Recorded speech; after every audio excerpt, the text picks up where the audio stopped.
Welcome friends, welcome to R channel. இன்னைக்கு ரொம்பவே சூப்பரான டேஸ்டியான ஒரு ரெசிபியோட தாங்க வந்திருக்கோம்.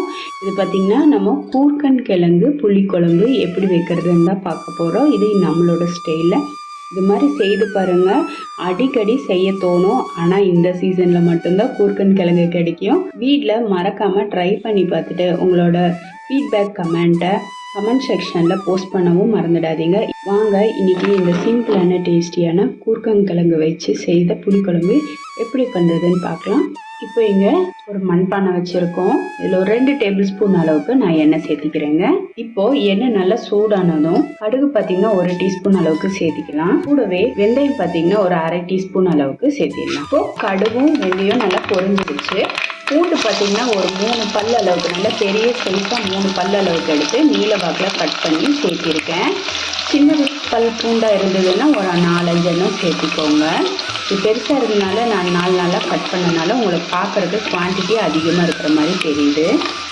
அடுத்ததாக சின்ன வெங்காயம் இருந்தால் ஒரு கைப்பிடி எடுத்துக்கோங்க. நான் பெரிய வெங்காயம் மட்டும் இருக்கிறதுனால ஒரு பெரிய சைஸ் பெரிய வெங்காயம் ஒன்று கட் பண்ணியிருக்கேன். அதையும் இதோடு சேர்த்துக்கலாம். ரஃப்பாக கட் பண்ணால் போதும், ரொம்ப ஃபைன் சாப் பண்ணணும் அவசியம் கிடையாது. இப்போ இந்த வெங்காயம் நிறம் மாறட்டுங்க. இப்போ இந்த வெங்காயம் பார்த்திங்கன்னா நிறம் மாறிடுச்சு. இப்போ இதில் ஒரே ஒரு பச்சை மிளகாய் சேர்த்திடலாம். சேர்த்திட்டு கூடவே கழுவி க்ளீன் பண்ணி வச்சுருக்கோம். நல்லா தோலெல்லாம் நீக்கி 2 கட் பண்ணி வச்சுருக்கேன். இந்த கூர்க்கங்கிழங்க சேர்த்திடுறேன். சேர்த்து எண்ணெயிலே ஒரு 1 நிமிஷம் போல் இது போல் வதக்கி கொடுத்துடலாம். கூர்க்கங்கிழங்கு பார்த்திங்கன்னா உடம்புக்கு ரொம்ப ரொம்ப நல்லதுங்க. இந்த தை மாதம் பக்கத்தில் பார்த்திங்கன்னா இதை ஈஸியாகவே நிறைய கிடைக்கும். சீசனில் கிடைக்கும்போது இதை நம்ம யூட்டிலைஸ் பண்ணிக்கணுங்க. இதை சைனீஸ் பொட்டேட்டோன்னு சொல்லுவாங்க. இதில் நம்ம ரோஸ்ட்டு மசியல் இது போலெல்லாம் செய்யலாம். அதுவும் ரொம்பவே நல்லா இருக்கும். இது பார்த்திங்கன்னா நம்ம லைட்டாக ஒரு 1 நிமிஷம் போல் எண்ணெயிலே வதக்கி விட்டாச்சு. இப்போ இதில் மிளகாய் பொடி பார்த்திங்கன்னா ஒரு 1 டீஸ்பூன் அளவுக்கு நான் சேர்த்திருக்கேன். கூடவே ஒரு 1/2 டீஸ்பூன் அளவுக்கு மல்லித்தூள் சேர்த்திருக்கேன். உங்களோட காரத்துக்கு ஏற்றாற் போல் சேர்த்திக்கோங்க. இந்த தடவை நாங்கள் அரைச்ச மிளகாய் பொடி பார்த்திங்கன்னா ரொம்பவே காரம் அதிகம், அதனால நான் அளவாக தான் சேர்த்திருக்கேன். அப்புறம் பத்தாட்டி கூட நம்ம மசாலா அரைச்சி சேர்க்கும்போது கொஞ்சமாக சேர்த்திக்கலாம். ஸோ இந்த எண்ணெயிலேயே இந்த மிளகாய் பொடி மல்லிப்பொடி கூடவே இந்த உருளைக்கிழங்கு வெங்காயம் பூண்டு எல்லாம் ஒன்றா சேர்ந்து நல்லா வதக்கி விட்டுடலாம். உங்களுக்கு இது போல் மிளகாய் பொடியை எண்ணெயில் சேர்க்கும்போது உங்களுக்கு நேரம் கொஞ்சம் கூட்டி கொடுக்கும். இப்போ இதோட மஞ்சள் தூள் பார்த்திங்கன்னா ஒரு சிட்டிகை அளவுக்கு சேர்த்திக்கிறேன். அடுத்ததாக பெருங்காயத்தூளும் இதோடவே சேர்த்திடலாம் ஒரு சிட்டிகை அளவுக்கு. இப்போ இது எல்லாத்தையும் சேர்த்து திரும்பவும் நல்லா ஒரு தடவை வதக்கி விட்டுடலாங்க. இப்போ நம்ம இந்த கூர்க்கங்கிழங்கு வேகிறதுக்கு தேவையான அளவு தண்ணி சேர்த்திடலாம். இப்போ இதை மூடி போட்டு இதை வேக விடலாங்க. அதுக்குள்ளே இதுக்கு தேவையான அரைப்பு அரைச்சிட்டு வந்துடலாம். இங்கே நம்ம ஒரு மிக்சர் ஜார் எடுத்துருக்கோங்க. இதில் பார்த்திங்கன்னா ரொம்ப சின்ன பீஸ் பாருங்கள், எந்த அளவுக்கு குட்டி பீஸாக ஒரு பீஸு பேருக்கு மட்டும்தான் நம்ம தேங்காய் சேர்க்க போகிறோம். அதனால் ரொம்ப சின்ன பீஸாக ஒரு துண்டு அளவுக்கு தேங்காய் எடுத்து சேர்த்திக்கலாம். இப்போ இந்த தேங்காவோட ஒரு 1/4 டீஸ்பூன் அளவுக்கு சோம்பு சேர்த்திருக்கேன். கூடவே 2 பல் அளவுக்கு பூண்டு சேர்த்திருக்கேன். இதோட 2 தக்காளியும் சேர்த்திக்கலாங்க. ஆப்பிள் தக்காளியாக இருந்தது அப்படின்னா 2 எடுத்துக்கோங்க. நாட்டு தக்காளியாக இருந்தால் 1 எடுத்துக்கோங்க, போதுமானது.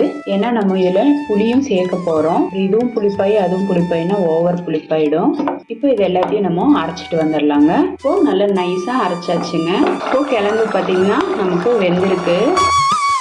இப்போ நம்ம அரைச்ச இந்த தேங்காய் தக்காளி விழுதை சேர்த்திடலாங்க.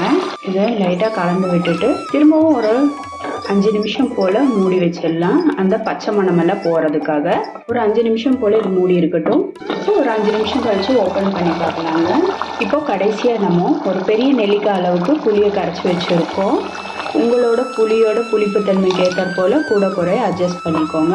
நான் ஏன் இப்படி சொல்கிறேன்னா, புது புளி பழைய புளி அப்படின்லாம் சொல்லுவோம். புளி ஒரு சில டைம் நல்ல புளிப்பாக இருக்கும். அதுபோல் உங்களோட புளிப்பு தன்மைக்கு ஏற்றாற் போல் இதில் பார்த்தீங்கன்னா ஒரு துளி புளிப்பு கூடுதலாக இருந்ததுன்னா நம்மளுக்கு நாளைக்கு வைக்கும்போது அந்த புளியோட புளிப்புத்தன்மை மட்டுப்பட்டு டேஸ்ட் பார்த்திங்கன்னா இன்னும் கூட ரொம்பவே சூப்பராக இருக்கும். நம்ம இந்த மீன் குழம்பெல்லாம் எப்படி ஒரு நாள் வச்சு சாப்பிடுவோம் அது போல் ரொம்பவே சூப்பராக இருக்குங்க. இப்போ இந்த புளியோட பச்சை மணம் எல்லாம் போய் நல்ல எண்ணெய் எல்லாம் மேலே தெளிஞ்சு வர்ற வரைக்கும் ஸ்லோ ஃப்ளேம்லேயே வச்சு வேக விட்டு எடுக்கலாம். ஹை ஃப்ளேம் வேணாம், ஸ்லோ ஃப்ளேமில் வச்சு சன்னமாக வச்சு வேக விட்டு எடுங்க. இப்போ இந்த குழம்புக்கு தேவையான அளவு உப்பு இப்போவே சேர்த்திடலாங்க. இது வரைக்கும் நம்ம உப்பு சேர்க்கவே கிடையாது. இந்த ஸ்டேஜ்லேயே நம்ம சேர்த்திடலாம். கூடவே ஒரு கொத்து கருவேப்பிலையும் கிள்ளி இதோட சேர்த்திடலாங்க. நீங்கள் தாளிக்கும் போது கருவேப்பிலை சேர்த்தாலும் சரி.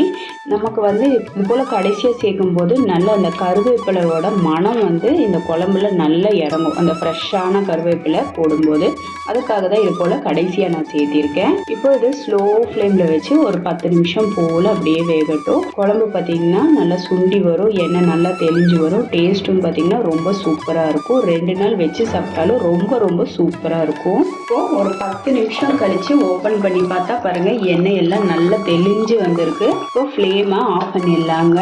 நம்ம ஸ்லோ ஃப்ளேமில் வைக்கும்போது தான் பார்த்தீங்கன்னா இந்த எண்ணெய் எல்லாம் நல்லா தெளிஞ்சு இந்த கூட்டங்கிழங்குக்குள்ளே நல்லா புளி உப்பு காரம் எல்லாம் நல்லா இறங்கி பாருங்கள் எந்த அளவுக்கு பார்த்தாலே அவ்வளோ டெம்டிங்காக இருக்குங்க. அவ்வளோ சூப்பராக இருக்குது இந்த கூர்க்கன் கிழங்கு புளிக்குழம்பு. இதில் நம்ம கொஞ்சமாக சோம்பு சேர்த்திருக்கோம். பார்த்திங்கன்னா யாராவது புளிக்குழம்புல சோம்பு சேர்ப்பீங்களா அப்படின்னு கேட்கக்கூடாது. சேர்த்து பாருங்கள், ரொம்ப சூப்பராக இருக்கும். இது பார்த்திங்கன்னா அசப்பில் அப்படியே மீன் குழம்பாட்டவே இருக்குங்க. அடுத்த நாள் கூட வச்சு சாப்பிட்லாம். கடைசியாக கொத்தமல்லி தலையை தூவி விட்டுறலாங்க. அவ்வளோதாங்க, சூப்பர் டெலிஷியஸான டேஸ்டியான கூர்க்கன் கிழங்கு புளிக்குழம்பு ரெடி ஆயிடுச்சு. நம்ம செய்த இந்த கூர்க்கன் கிழங்குல செய்த இந்த புளிக்குழம்பு ரெசிபி உங்களுக்கு பிடிச்சிருந்தால் லைக் பண்ணுங்க, ஷேர் பண்ணுங்க, மறக்காம மை ஃபர்ஸ்ட் வியூவை சப்ஸ்கிரைப் பண்ணுங்க ஃப்ரெண்ட்ஸ். பெல் ஐக்கானோட ஆளுங்கிற ஆப்ஷனையும் கிளிக் பண்ண மறந்துடாதீங்க. இது வரைக்கும் வீடியோவை பொறுமையாக பார்த்ததுக்கு ரொம்ப ரொம்ப நன்றி ஃப்ரெண்ட்ஸ். தேங்க்யூ.